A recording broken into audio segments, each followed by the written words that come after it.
오늘은 9절부터 20절까지 보겠습니다. 요한계시록 14장 9절부터 마지막 20절까지 보겠습니다.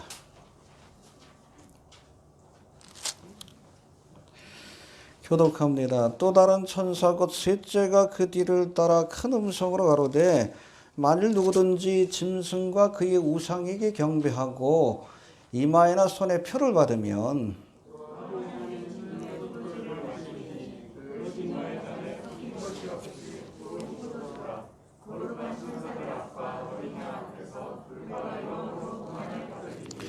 그 고난의 연기가 세세토록 올라가리로다. 짐승과 그의 우상에게 경배하고 그 이름의 표를 받는 자는 누구든지 밤낮 쉼을 얻지 못하리라 하더라.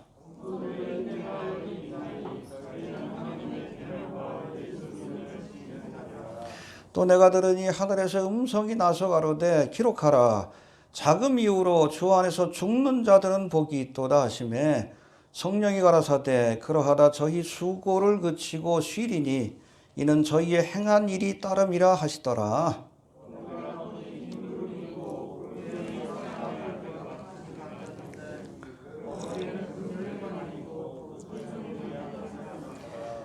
또 다른 천사가 성전으로부터 나와 구름 위에 앉은 이를 향하여 큰 음성으로 외쳐가로되 네 낯을 휘둘러 거두라. 거둘 때가 이르러 땅의 곡식이 다 익었음이로다 하니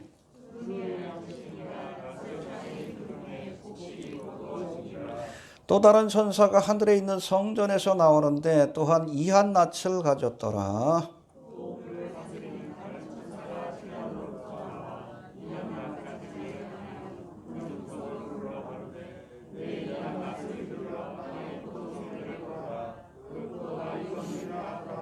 천사가 낯을 땅에 휘둘러 땅에 포도를 거두어 하나님의 진노의 큰 포도주 틀에 던지매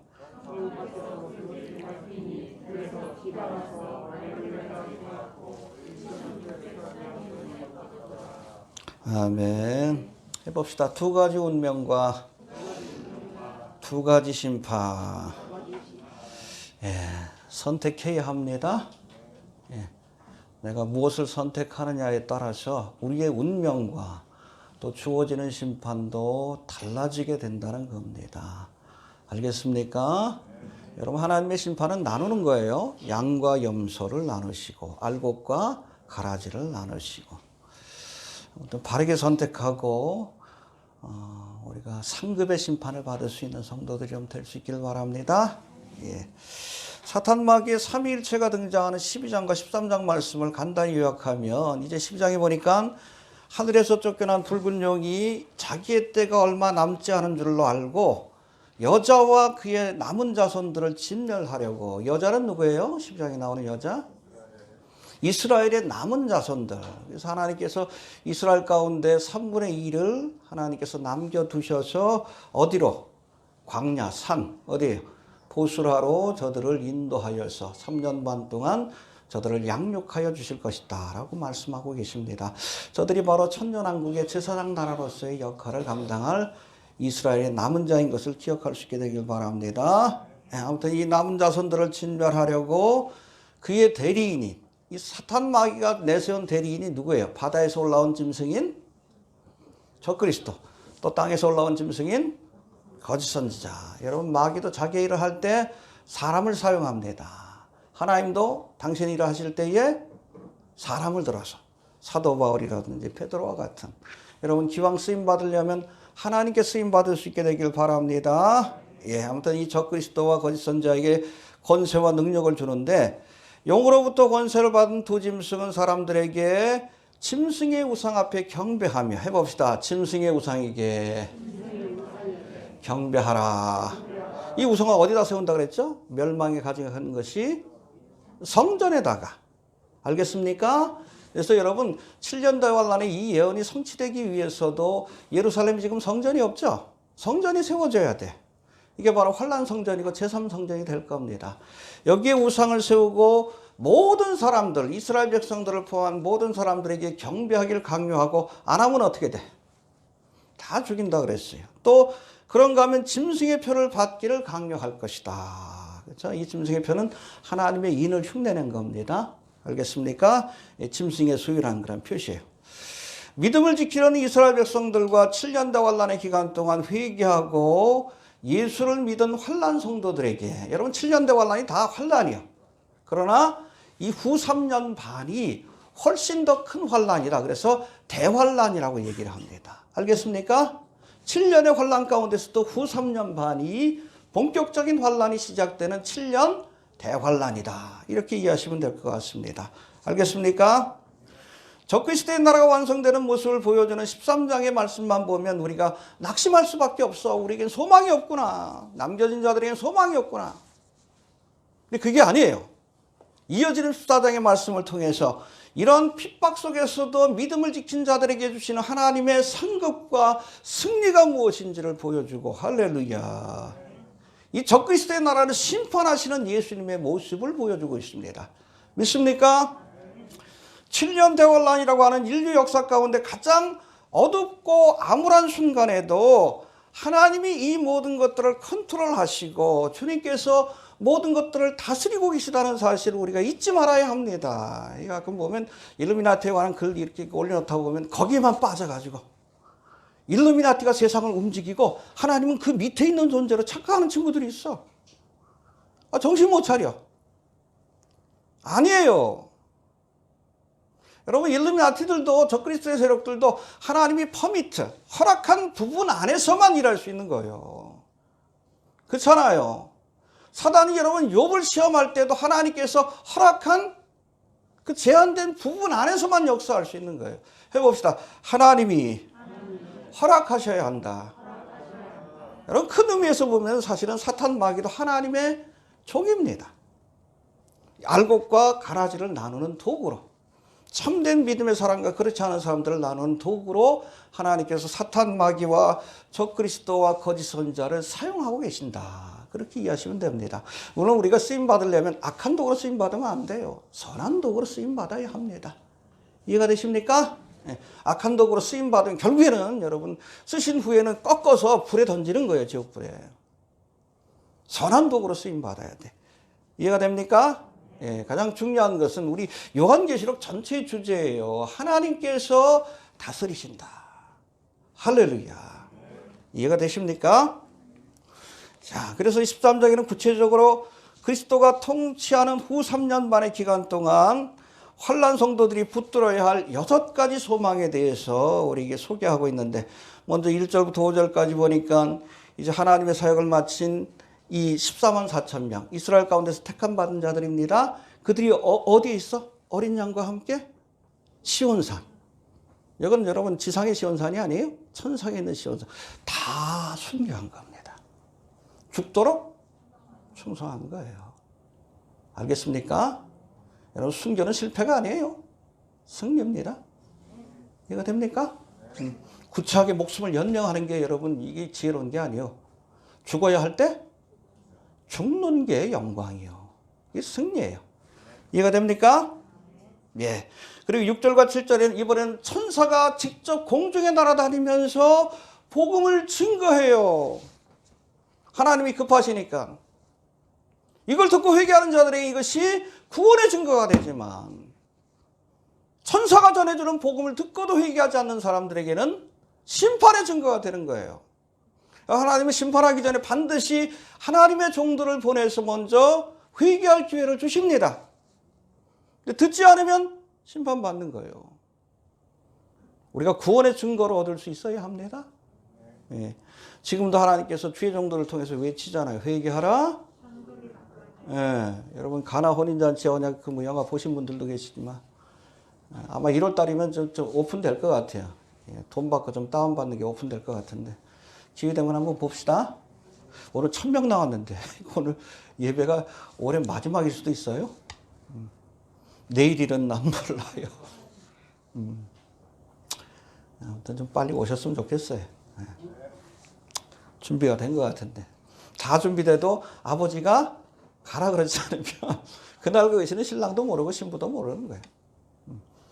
가나 혼인잔치, 갈릴리 혼인잔치의 풍습입니다. 그대로. 그러니까 예수님께서 여러분 휴거에 대해서 이야기할 때 또 제자들을 모아놓고선 내가 처소를 예비하러 간다 그 말씀을 하실 때 그 의미를 제자들은 알아요. 혼인잔치에 우리를 부르시기 위해서 가시는구나 압니다. 그러니까 예수님이 가고 나서 다시금 주님께서 오실 휴거의 사건을 계속 기다렸다는 거예요. 근데 요즘 휴거 얘기하면 또 이단씨, 이거 누가 이단이요? 에? 무식하면 이단이 안 되는 거예요? 성경을 많이 알면 이단이 되는 거고? 에? 그런 게 어디 있어? 뭐 하다 그랬죠? 6절, 7절에 천사가 직접 복음을 전하고 8절에 보면 이 큰 성 바벨론이 결국에는 하나님의 심판을 받고 멸망하는 모습을 보여주게 됩니다. 여러분 이 땅은 장망성입니다. 이미 작정됐어요? 여기 미련두지 말아요. 부르시면 떠날 준비를 할 수 있게 되길 바랍니다. 알겠습니까? 예. 또 9절부터 11절까지는 짐승에게 경배하고 표를 받는 자들에게 주어질 영원한 심판. 뒤에서 살펴보겠지만 끔찍해. 이 심판이 여러분 단회적 사건으로 끝나는 게 아니라 세세토록. Forever and ever. 영원토록. 순간의 선택이 우리의 영원한 운명을 좌우합니다. 이해가 됩니까? 네, 뒤에 살펴봅시다. 그리고 12절, 13절에는 7년대 환란의 기간 동안 핍박을 견디고 순교한 성도들에게 얻게 될 복에 대해서 할렐루야. 죽는 자가 복이 있다고 그랬어요. 순교하라는 뜻이에요. 혹시 남겨지면 순교하세요. 빨리 죽으시길 바랍니다. 그게 복된 자예요. 오늘 본문이 그거예요. 죽는 자가 복되도다. 구차하게 여러분 짐승의 표 받고 생면령 그래봤자 3년 반이에요. 에? 그래봤자. 또 마지막으로 14절부터 20절까지는 이제 주님께서 이 땅에 베푸시는 마지막 심판, 알곡의 심판과 알곡의 심판은 예수님이 하십니다. 그리고 포도주 틀의 심판에 대한 말씀이 등장하는데 우리가 지난 시간까지 11절의 말씀을 살펴봤는데 오늘은 9절부터 11절까지 말씀 가운데 빠진 부분이 있어요. 특별히 구체적인 심판이 무엇인가에 대한 말씀을 제가 설명하지 않았는데 그 내용을 살펴보고 이어서 12절부터 20절까지 기록된 그 사건들 하나하나씩 살펴보도록 합니다. 먼저 이 두 가지 운명을 설명한 9절부터 13절의 말씀, 9절부터 11절까지 먼저 한번 봅시다. 9절부터 11절까지 시작.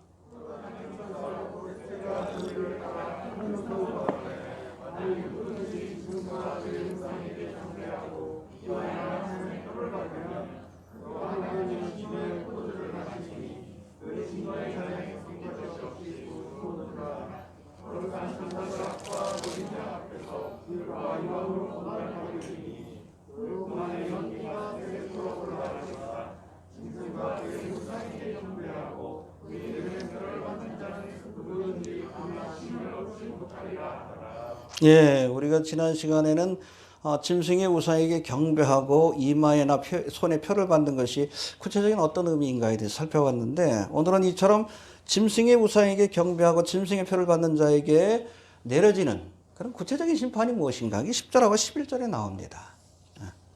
그 말씀이 나오는데 이 말씀에 대해서 한번 살펴보도록 합니다. 먼저 짐승에게 경배하고 그 표를 받는 자에게 준엄한 심판이 내려질 것이다라고 9절부터 11절까지 우리에게 말씀하고 있습니다. 우리 지난 시간 배운 걸 한번 좀 복습합시다. 우상에게 경배한다는 게 뭐예요? 이건 짐승이 만든 종교 시스템에 참여한다는 뜻입니다. 그래서 지난 시간에 설명한 것처럼 앞으로 세워질 적그리스도의 나라는 재정일치 국가예요. 종교와 정치가 하나가 된. 뉴월드오더 산바르자의 계획도 그렇죠. 정치와 경제 그리고 종교가 통합된 세상이 뉴월드오더입니다. 적그리스도의 나라예요. 대표적인 나라가 뭐 애굽이고 바벨론이고 그래. 로마도 그렇잖아요. 시저를 신으로 섬기는 나라. 이 적그리스도의 나라도 그래요. 적그리스도를 신으로 섬기는 나라. 정치 지도자인 동시에 신이요. 제1로마 제국이라고 얘기하는 거예요. 그래서 여러분 이 적그리스도의 우상 앞에 절을 해야 그 나라에 들어갈 수 있는 것이고 시민으로서의 권리를 얻게 되는 거예요. 이걸 거부하면, 로마의 통치를 거부하면, 적그리스도의 통치를 거부하면 죽이는 겁니다. 이해가 됩니까? 또 두 번째, 짐승의 표를 받는다는 것은, 여러분, 표라는 것이 카라그마, 노예 표식이요. 이게 짐승에게 소속되었다, 또는 짐승의 정부에 속한, 여러분, 일종의 아이디 카드라고 보시면 돼요. 그거를 오른손이나 이마, RFID 여러분 칩, 베리칩 기술이 들어가게 될 거라고 봅니다. 그게 뭐 베리칩이라고 확정할 수는 없지만, 그렇죠? 여기에 그 사람의 신분이라든지 아니면 물건을 사고 파는 기능이라든지 추적 기능들이 다 들어가니까 결국엔 이 기술이 사용될 거예요. 업그레이드 버전일지 아니면 지금 있는 것을 그냥 쓸지 모르지만, 어찌됐든 이걸 받는다는 건 뭐예요? 오른손이나 이마 이걸 받는다는 것은 적그리스도의 정부에 소속이 된다, 적그리스도의 나라의 시민이 된다, 그런 의미를 갖고 있습니다. 그래서 이 짐승의 표를 받고 짐승의 우상에게 경배하는 자에게는 영원한 지옥불의 심판이 내려지게 될 것이다 라고 말씀합니다. 알겠습니까? 예수를 믿는데 짐승의 표를 받았으면, 여러분 어떻게 됩니까? 그 질문 자체가 잘못된 거예요.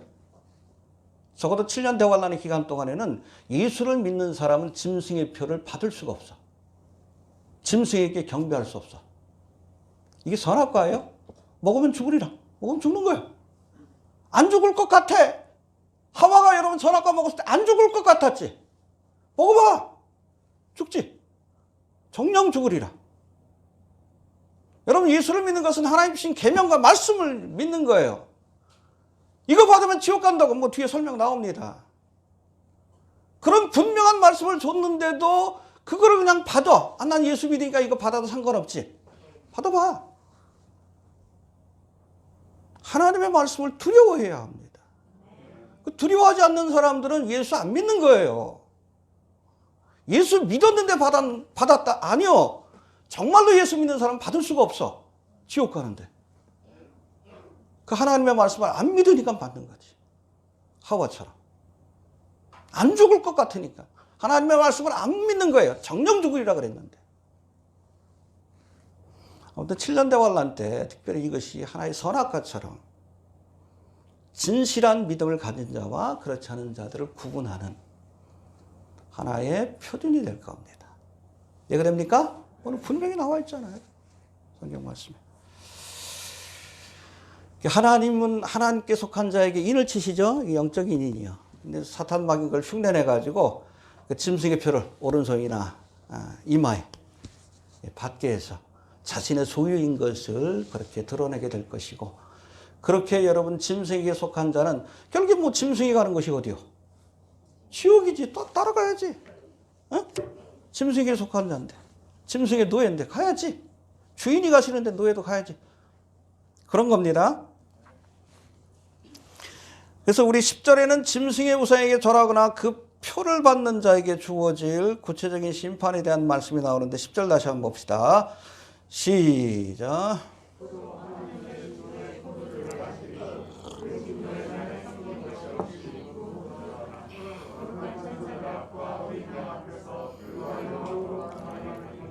네, 여기 보니까 진노의 포도주를 마시리니, 해봅시다. 진노의 포도주를 마시리니.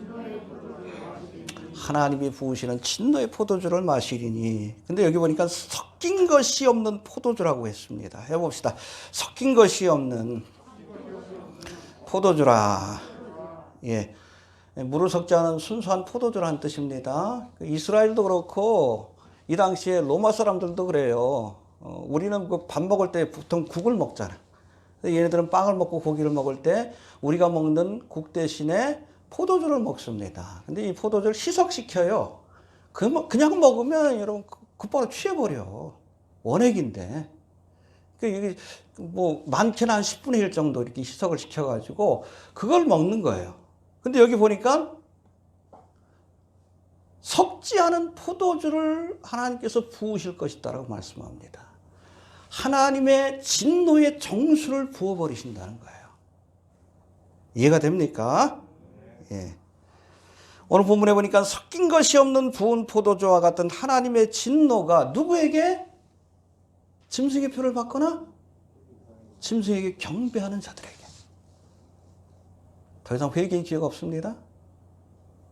그 섞인 것이 없는 여러분 부은 포도주가 7대접의 재앙이에요. 이해가 됩니까? 예.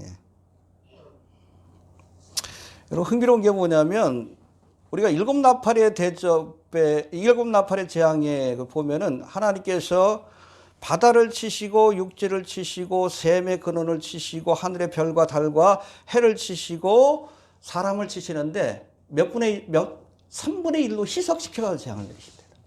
3분의 1만 치라고 했어요. 근데 16장부터 나오는 재앙을 봐요. 아예 다 죽여버리십니다. 바다를 다 멸해버려요. 육지를 다 멸해버려요. 이게 바로 섞지 않은 포도주예요. 그것이 바로 7대접의 재앙인데 그 대접의 재앙 가운데 첫 번째 여러분 재앙이 누구에게 부어지고 있습니까? 똑같아. 짐승의 표를 받거나 그 우상에게 절한 자들. 찾아봅시다. 16장 1절 한번 봅시다. 1절.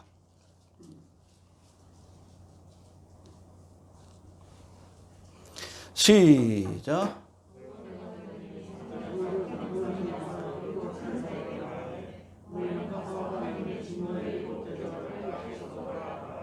네, 16장 2절. 16장 2절. 시작.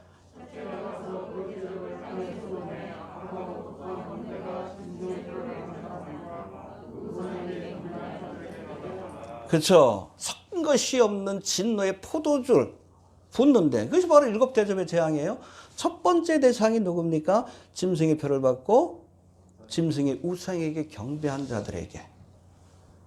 어떤 경우에도 우리가 짐승의 표를 받으면 안 돼요.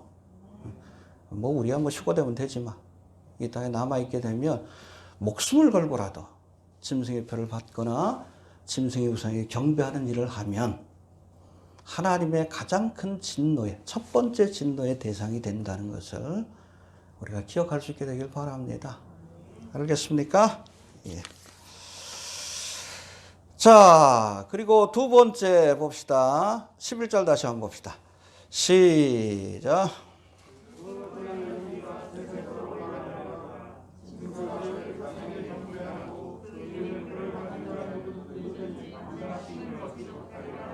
예, 짐승의 표를 받고 또 우상에게 경배하는 자에게 어떤 재앙이 내려지는가 10절도 한번 봅시다. 10절 시작.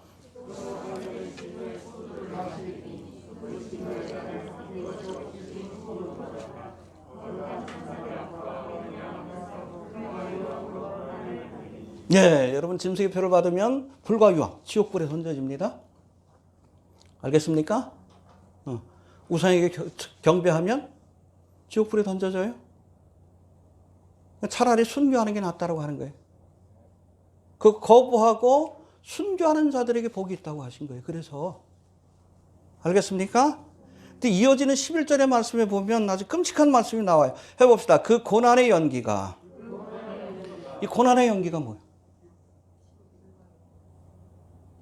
지옥불에 던져지니까 몸이 타는 거 아니에요. 그 연기예요.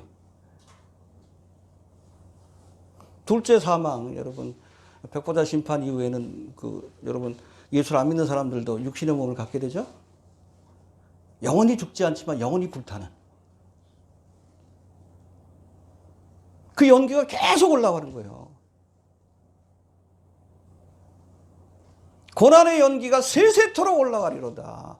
forever and ever라고 되어 있어요. 영원토록. 한순간의 선택이 영원한 운명을 결정하는 거예요. 영원히 지옥불에서 매일같이 내 몸과 살이 타는 냄새를 맡으면서 그래도 짐승의 표 받을 거예요? 그래도 짐승의 우상에 경배할 겁니까?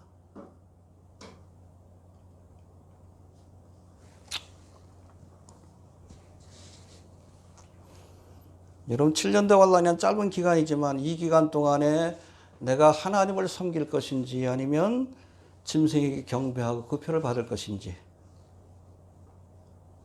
그 결과에 따라서 그 선택에 따라서 영원한 운명이 결정이 됩니다. 지금 우리에게도 마찬가지요. 예수 천당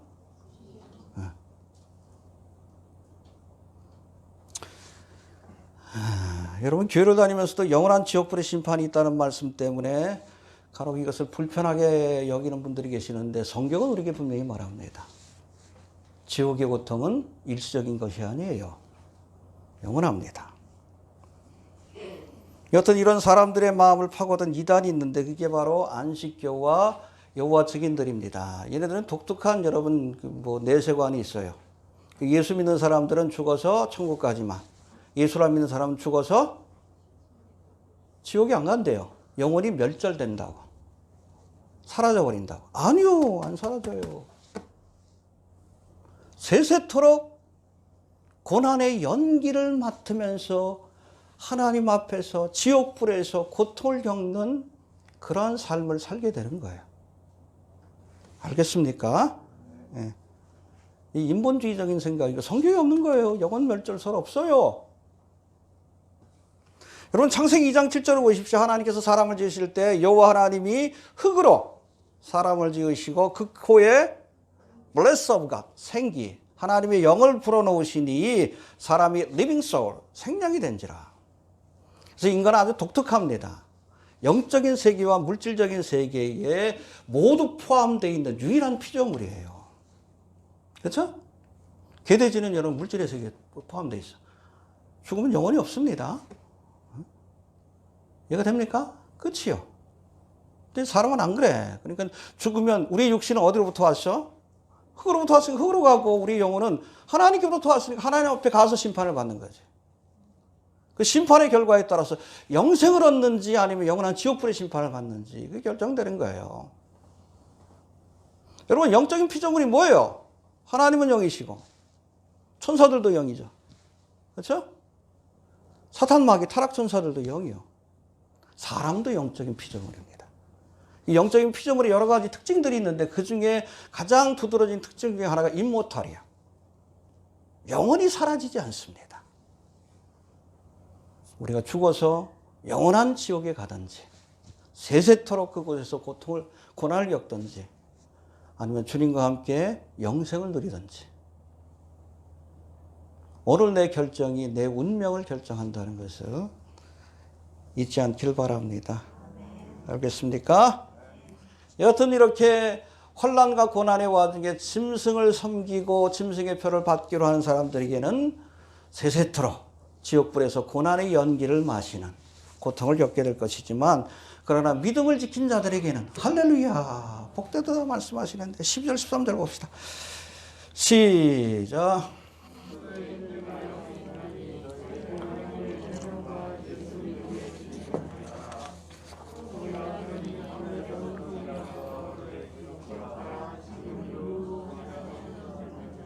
복이 있도다 하시매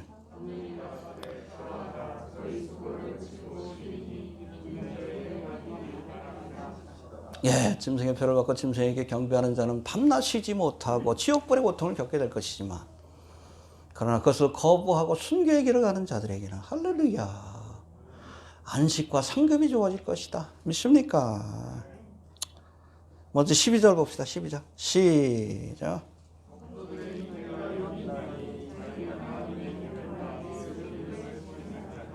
예, 이 말씀은 뭔가 하면 하나님의 계명과 예수 믿음을 지키기 위해서 끝까지 인내해야 된다는 거예요.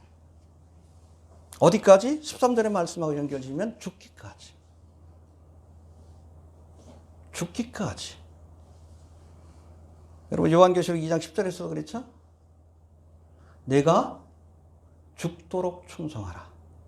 그리하면 생명의 멸류관을 내게 주리라. 사모님께 해주신 말씀 아니에요. 핍박받다. 언제까지 우리가 하나님의 계명을 지키고 특별히 이때 여러분 지켜야 될 계명이 뭐 1계명하고 2계명 아니야. 출애굽기. 나 외에 다른 신이 없다. 우상 섬기지 마라. 근데 우상 앞에 경배. 예수님께 대한 믿음을 끝까지 지켜야 돼. 인내함으로. 어디까지? 죽기까지. 해봅시다. 죽도록 충성하라. 죽도록 충성한다는 두 가지 의미예요. 죽기까지 충성한다는 거고 죽음으로 충성한다는 거예요. 그래야 생명의 멸류관을 얻습니다. 죽기를 각오하시기 바랍니다. 남겨진 사람들은 빨리 순교하는 게 그게 복이요.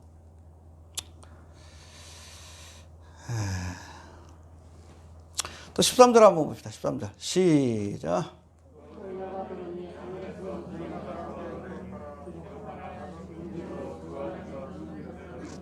해봅시다. 주 안에서 죽는 자들은 복이 있도다.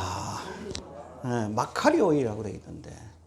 그래서 요한계시록에 보면 칠복이 소개되어 있어요.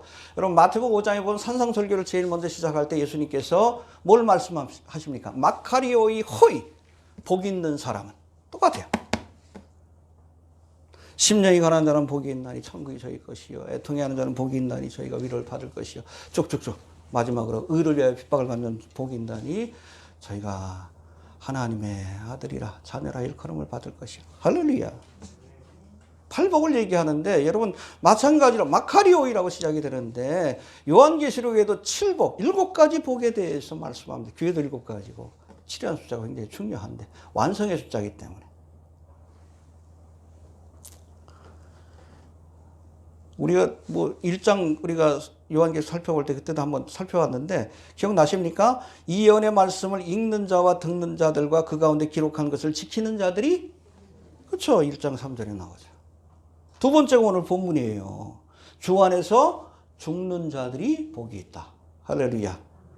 세 번째는 어디 나오는가 하면 16장 15절에 나오는데 보라 내가 도적같이 오리니 누구든지 끼어 자기 옷을 지켜 벌거벗고 다니지 아니하며 자기의 부끄러움을 보이지 아니하는 자가 복이 있도다. 옷 입고 신랑을 맞이할 준비하라는 얘기요. 보셨죠? 보신 분들. 결혼 예식 전에 뭐 하고 있어? 딱 단장하고 옷 다 입고 신발까지 신고 준비하고 있잖아.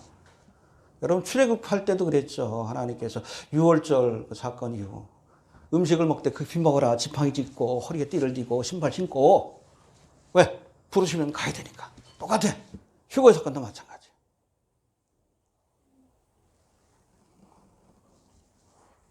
또 네 번째는 19장 9절에 나오는데 어린 양의 혼인잔치에 청함을 입은 자들은 복이 있도다. 할렐루야.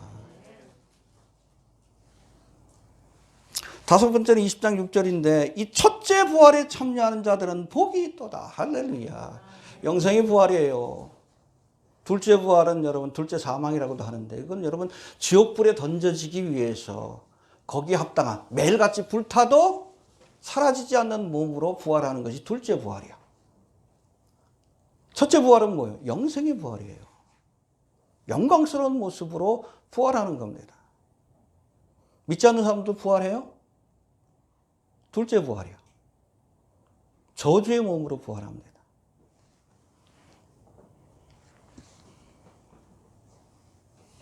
그 여섯 번째는 22장 7절에 보니까 나오는데 보라 내가 속히 오리니 이 책의 예언의 말씀을 지키는 자가 복이 있다. 지키시길 바랍니다. 마지막 일곱 번째는 22장 14절인데 그 두루마기를 빠는 자는 복이 있도다. 보혈의 피로 빨고 정결한 모습으로 주님을 영접하는 자가 복이 있다. 그럴 수 있게 되길 바랍니다. 여튼 오늘 설교를 듣는 사람들 모두가 이런 복된 자리에 설 수 있게 되길 바랍니다. 저주의 자리가 아니라. 알겠습니까? 구체적으로 어떤 복입니까? 우리 13절 다시 한번 봅시다. 13절 시작.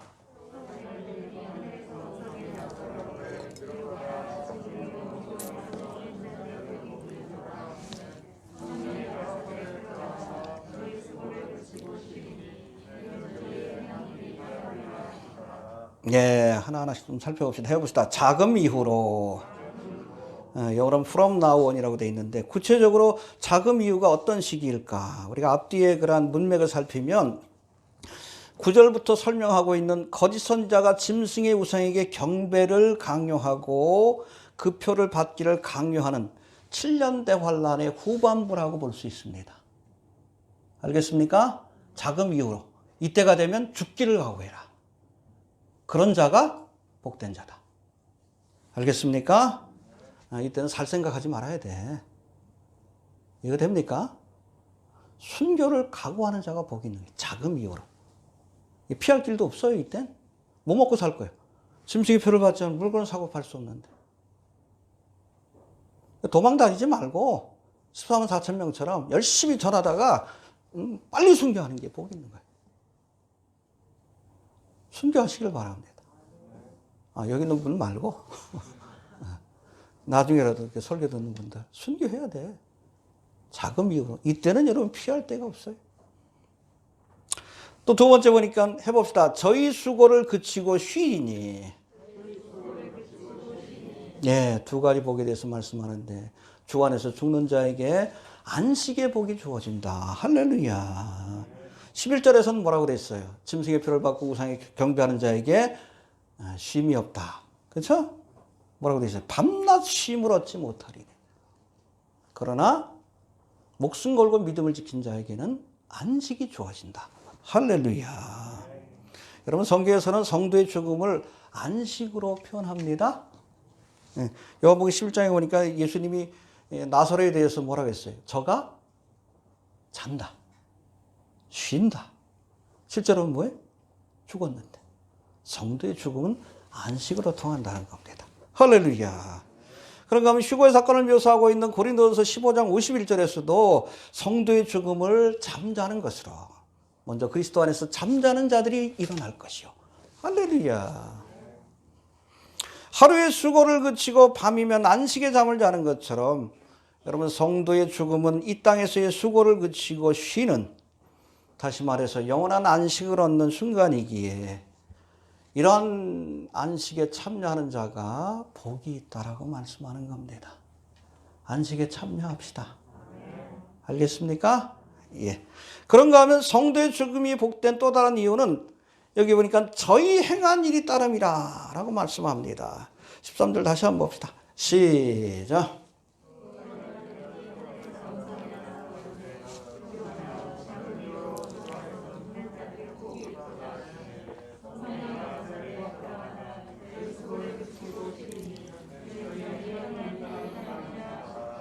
예, 상급의 심판을 받는다는 거예요. 여러분 히브리서 9장 27절에 보니까 한 번 죽는 것은 사람에게 정하신 것이요 그 후에는 예수 믿는 사람들 심판 받아요, 안 받아요? 받아요. 믿지 않는 자는 형벌의 심판입니다. 백보자 심판이. 하지만 믿는 자들에게도 심판이 있어요. 고린도후서 5장 10절인가 나오는데 뱀마의 심판, 그리스도의 심판이 있다고 했습니다. 상급을 결정하기 위한 심판이에요. 이 땅에서 주의 말씀을 따라 열심히 충성한 자에게 생명의 면류관을 주시기도 하고 의의 면류관을 주시기도 하고 상급을 주시는 뱀마의 심판이 있습니다. 예수 믿고 나서도 게으르지 말고 이 상급을 얻기 위해서 부지런히 우리가 열심히 복음도 전하고, 알겠습니까? 목숨 걸고 믿음을 지키는 그 모습을 보여야 돼. 해봅시다. 뱀마의 심판이 있다. 여기 보면 그리스도의 심판대 앞에 서리라. 고린도후서 5장 10절에 나오는데 그 심판대가 뱀마입니다. 근데 이 뱀마가 원래는 이 로마에 보면은 지역마다 그 지역을 다스리는 총독이 있죠. 예수님 당시에 누가 다스렸어요? 빌라도 총독. 이 총독이 재판하기 위해 앉는 곳이 바로 뱀마입니다. 근데 여기는 형벌을 내릴 뿐 아니라 여러분 칭찬하고 상급을 줘야 할 사람들에게 면류관을 주는 자리이기도 해요. 배너라는 영화 보셨습니까? 그 하이라이트가 뭐예요? 전차 경기지. 전차 경기 혹시 기억나십니까? 전차 경기를 딱 하고 나서 어찌어찌 배너가 승리를 했어요. 승리를 하고 나서 이제 뱀마의 단으로 올라가. 그 단 위에 누가 있어? 본디오 빌라도. 빌라도가 있는 거예요. 아무튼 각본상각이 돼 있어요. 가가지고 어떻게 합니까? 본디오 빌라도가 면류관을 이 배너에게 씌워줍니다. 군중들이 확 환호하죠. 그거예요. 그게 뱀마의 심판입니다. 우리가 심판대 앞에 서야 돼요. 이 땅에서 충성함으로 면류관을 얻을 수 있는 사람들에게는 얼마나 영광된 자리겠어. 근데 줄 게 없어. 예수님이 야, 넌 없는데 개털모자 하나 써라. 어떡할 거야? 부끄럽지.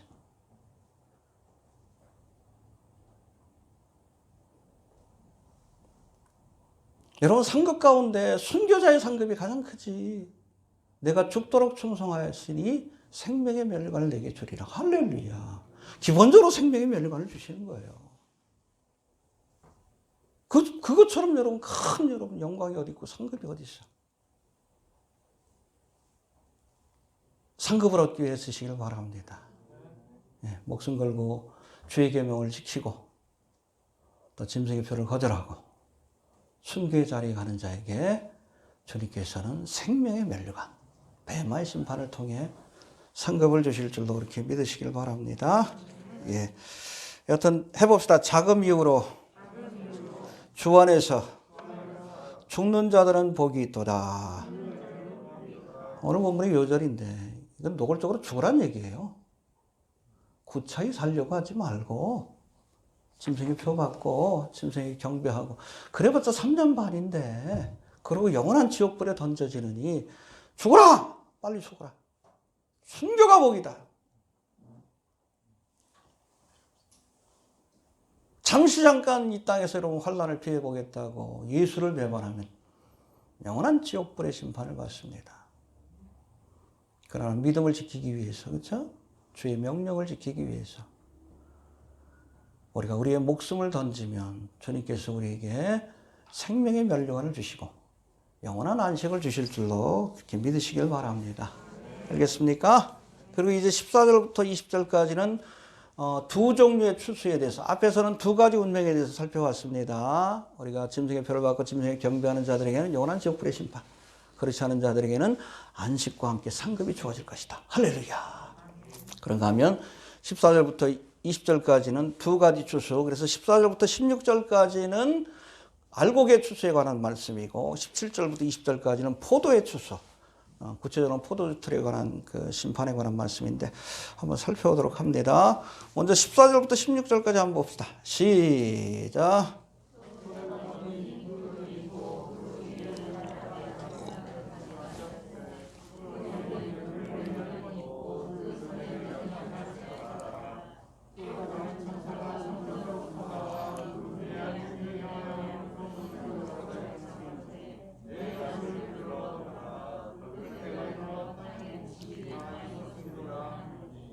그룹 위에 앉으시니가 낯을 땅에 휘두름에 곡식이 거두어지는지라. 할렐루야. 그렇죠? 여기 14절에 보니까 구름이 있고 구름 위에 사람의 아들 누구요? 인자. 예수님이십니다. 인자가 온 것은 썰어문 메이란 표. 여러분 메시아란 뜻이에요. 예수님이 뭘 쓰고 있어요? 머리에 금면류관. 여러분 초림의 주님은 머리에 뭘 쓰셨어? 가시면류관을 썼지. 십자가의 대속의 사역을 완성하기 위해. 그러나 재림의 주님은 금면류관을 쓰시고 스테파노스의 승리한 자에게 주시는 면류관입니다. 이 면류관을 쓰고 심판을 행하신데 특별히 알곡과 가라지를 나누는 심판을 행할 것이다. 할렐루야. 그래서 곡식은 창고에. 할렐루야. 천국 창고에 7년 대환란의 와중에도 끝까지 믿음을 지킨 자들을 거두어 천국 창고에 들이기 위한 심판을 행할 것이다 라고 말씀하는 거예요. 할렐루야. 그런가 하면 두 번째 심판이 있는데 이거는 여러분 곡식의 알곡의 심판이 아니라 포도를 거두는 심판인데 17절 한번 봅시다. 17절 시작.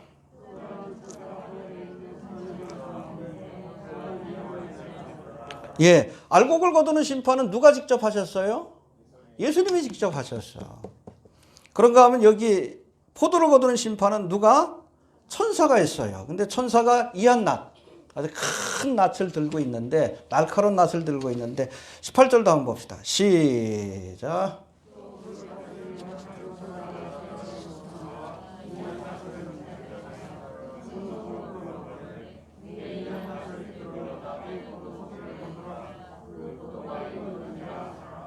예, 불을 다스리는 천사. 여러분 왜 불을 다스리는 천사가 있을까요? 천상에도 제단이 있기 때문에 그래요. 그 제단에 여러분 분향의 제사를 드리려면 불이 있어야지. 그걸 관장하는 천사입니다. 그 천사가 이한 낯을 가진 천사에게 포도송이를 거두라고 명령을 내립니다. 할렐루야. 여러분 요한계시록 8장 3절부터 5절까지의 말씀을 보면 이때도 일곱 나팔의 재앙이 있기 전에 한 천사가 금양로, 성도들이 드린 기도를 가지고 금양로 여기에 담아가지고 하늘로 올라갑니다. 뭐라고 기도할까요? 7년 대환란 기간 동안 6장에도 나오는데 신원하여 주옵소서. 그죠? 순교한 자들의 고통당하는 자들이 신원하여 달라는 그 기도를 향로에 담아다가 천상으로 올라가. 그걸로 끝나는 것이 아니라 이 향로에다 뭘 담아요? 불을 담아가지고 땅으로 던짐에 일곱 나팔의 재앙이 시작되는 모습을 보여주고 있어요. 이 불을 다스리는 천사가 바로 그겁니다. 하나님의 심판을 대행하는 천사예요. 이게 포도를 거두는 여러분 이 추수는 하나님의 심판을 선포하는 사건임을 우리에게 보여주고 있어요. 알겠습니까? 구체적으로 한번 봅시다. 18절 다시 한번 봅시다. 시작.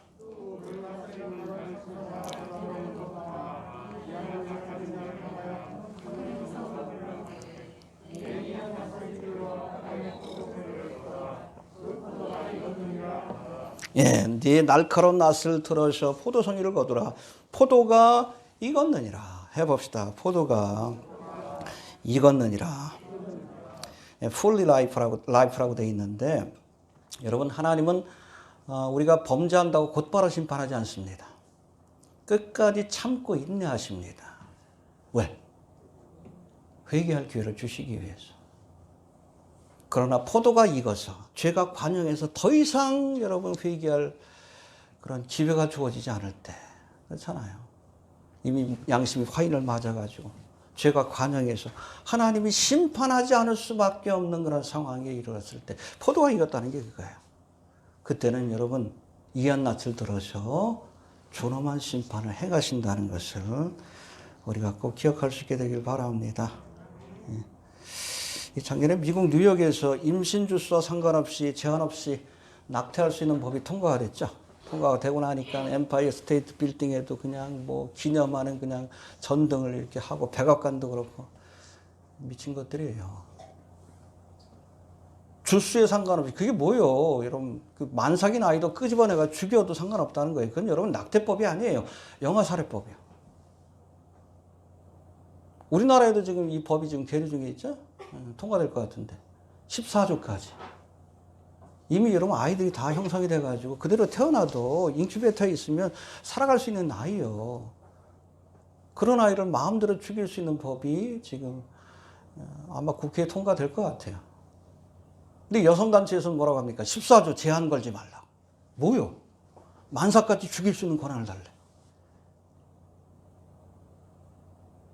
이 포도송이가 익은 건 아닙니까? 얼마 전에 보니까 뭐 대체 식량으로 이제 사람의 이죽을 그 양육해가지고 먹자고. 그 다음은 뭐요? 사람 잡아먹겠지. 더 이상 하나님께서 어디까지 그냥 봐주시겠어요? 미국 같은 경우에는 이 뭐 학교에서 아이들한테 초등학교 들어가기 전에 있는 아이들한테 너 무슨 성을 택할 건지 결정해라. 뭐 그런 수업까지 한대. 소돔과 고모라 이때 죄가 관영했어요. 포도가 익었습니다. 더 이상 여러분 하나님이 언제까지 인내하시겠어요?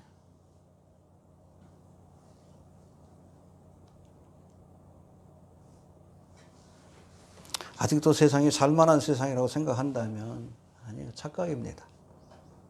적어도 성경적 기준에서는 이미 메네메네 대결 오바르시니요.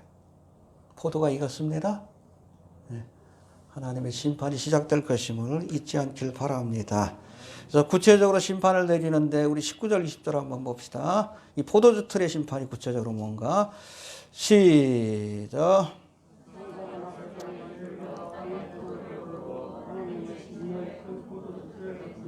예, 포도주 틀에 놓고서 아예 밟아버리는 거예요. 여러분 포도를 거두는 추수는 그런 겁니다. 왜냐하면 포도는 그냥 놔두면 상온에 놔두면 금방 상해요. 보존할 수 있는 유일한 방법이 뭐요? 포도주를 만드는 거예요. 알겠습니까? 어떤 목사님은 뭐 성경에 나오는 것이 뭐 포도즙이지 포도주가 아니라 그러는데 아니요. 여러분 6시간이면 포도주가 돼. 즙을 짜가지고. 이상한 목사가 하나 있어. 그럼 그 포도주를 희석시켜서 먹기는 해요. 취하지 않도록. 혼인식에는 조금 진한 거 마시겠지.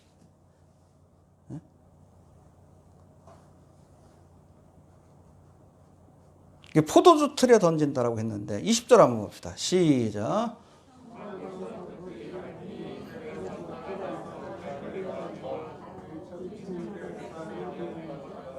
네, 성박 그 틀이 밟히니. 성박은 예루살렘 성박이에요. 성박에서 이 포도주 틀을 밟는 겁니다.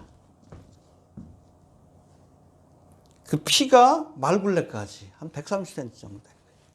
그리고 1600스타디오. 300km가 넘어요. 아마겟돈 전쟁입니다. 이해가 됩니까? 예. 구체적으로 해서 여러분 보면 20절에서 말씀 하나 해봅시다. 성바. 이 성이 어디라고요? 예루살렘 성밖인데, 구체적으로는 요엘서 3장 1절과 2절에 보면 여호사밧 골짜기에서 하나님께서 마지막 때 심판을 내리신다는 말씀이 나옵니다. 이것이 바로 기드론 골짜기일 것이다 라고 봅니다. 그래서 여러분 여기 예루살렘이 있으면 감람산이 옆에 있어요. 동쪽에. 근데 그 중간에 기드론 골짜기가 있어요. 그러니까 여러분 마지막 때에 이 적그리스도가 무기또에다가 아마겟돈에다가 병사를 직결시키고 예루살렘을 치기 위해서 선발대를 여기다 보냅니다. 예수님이 재림하려고 하니까 감람산으로. 이해가 되십니까? 그때 재림하신 주님께서 이 직결한 군사들을 짓밟아 버리는 거예요. 짓밟아 버리는 거예요. 무기또와 이 여호사밧 골짜기, 여호와께서 판결한다는 뜻이거든요. 그래서 짓밟아 버리는데 그 피가 말 굴레, 말 여러분 코예요, 코. 이게 딱 서 있으면 한 130에서 140 정도 됩니다. 굴레까지 닿고 사람들 아예 다 밟아버리는 거예요. 그때 여러분 말들도 동원이 됩니다. 왜냐하면 여러분 뭐 세상이 다 망가졌기 때문에 기기를 쓸 수 없는 상황이 오는 거예요. 동방에서 군대들이 오는데 아예 밟아버리셔요. 무기또 언덕에 있는 본대도 다 밟아버립니다. 그 피가 1600 스타디오 해봅시다. 1600 스타디오 320km예요. 근데 이스라엘이 남북으로 그 긴 거리가 단에서 부엘세바까지가 여러분 260km밖에 안 돼요. 그 피가 이스라엘 전역에 차고 넘쳐서 다른 나라까지 차고 넘치는 거예요. 아예 밟아버리시는 겁니다.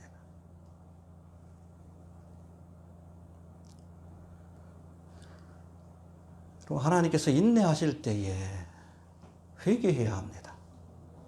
끝까지 하나님을 대적하고 하나님의 백성들을 핍박하는 자들에게는 이 포도주 틀의 심판과 같은 무서운 심판이 내려진다는 것을 기억할 수 있게 되기를 바랍니다.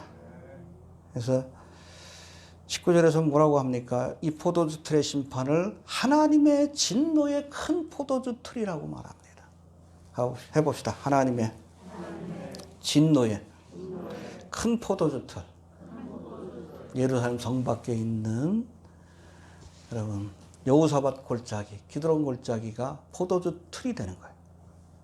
아마겟돈 평야가 무기또 언덕. 그러니까 여러분 평야지대에 거기 곡창지대입니다. 무기또 언덕이라고 하지만 나지막한 언덕이에요. 굉장히 낮아요. 나지막한 언덕인데 전략 요충지이기도 합니다. 거기 다 모이는 거예요. 아주 유명한 싸움들이 고대로부터 많이 일어나는 곳이. 나폴레옹도 여기가 전 세계의 가장 중요한 전략 요충지라 할 만큼 거기에 병력이 집결되어 있을 때 주님께서 밟아버리는 거예요. 산채로.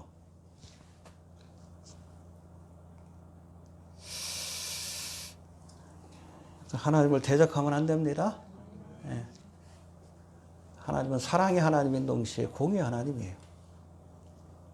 구원받을 자들을 구원하시기 위해 끝까지 인내하시지만 끝까지 하나님을 대적하고 하나님의 백성들을 핍박하는 자들에게는 무섭고 존엄한 심판을 내리신다는 것을 우리가 기억할 수 있게 되길 바랍니다. 정리합니다. 우상에게 경배하고 짐승의 표를 받는 자들은 포도주 틀의 심판을 받을 것이나 그러나 죽기까지 하나님의 계명을 지키고 예수 믿는 믿음을 지키는 자들에게는 할렐루야 알곡과 같이 천국 창고에 거두어지는 은혜를 얻게 될 겁니다. 할렐루야. 잠시 잠깐 핍박을 피해보겠다고 짐승을 따르면 짐승과 함께 영원한 불못의 심판을 받게 될 것이지만 순교를 각오하고 믿음을 지킨 자들은 할렐루야 영원한 안식과 상급을 얻게 된다는 것을 기억할 수 있게 되길 바랍니다. 예. 여러분, 종말의 때는 심판이 되고 심판은 나누는 거예요. 지금까지는 어땠는지 모르지만 내가 섬길 자, 누구를 섬길 것인지 선택해야 합니다. 오늘날 너희가 섬길 자를 선택해라. 가나안의 신이든지 저 그리스도를 섬길 것인지, 세상을 섬길 것인지, 아니면 여호와 하나님을 섬길 것인지, 그 선택에 따라서 우리의 운명도 바뀌고 심판의 결과도 바뀌게 된다는 것을 여러분 꼭 기억할 수 있게 되길 바랍니다. 알겠습니까? 주신 말씀 붙들고 기도합니다. 하나님 은혜를 감사합니다.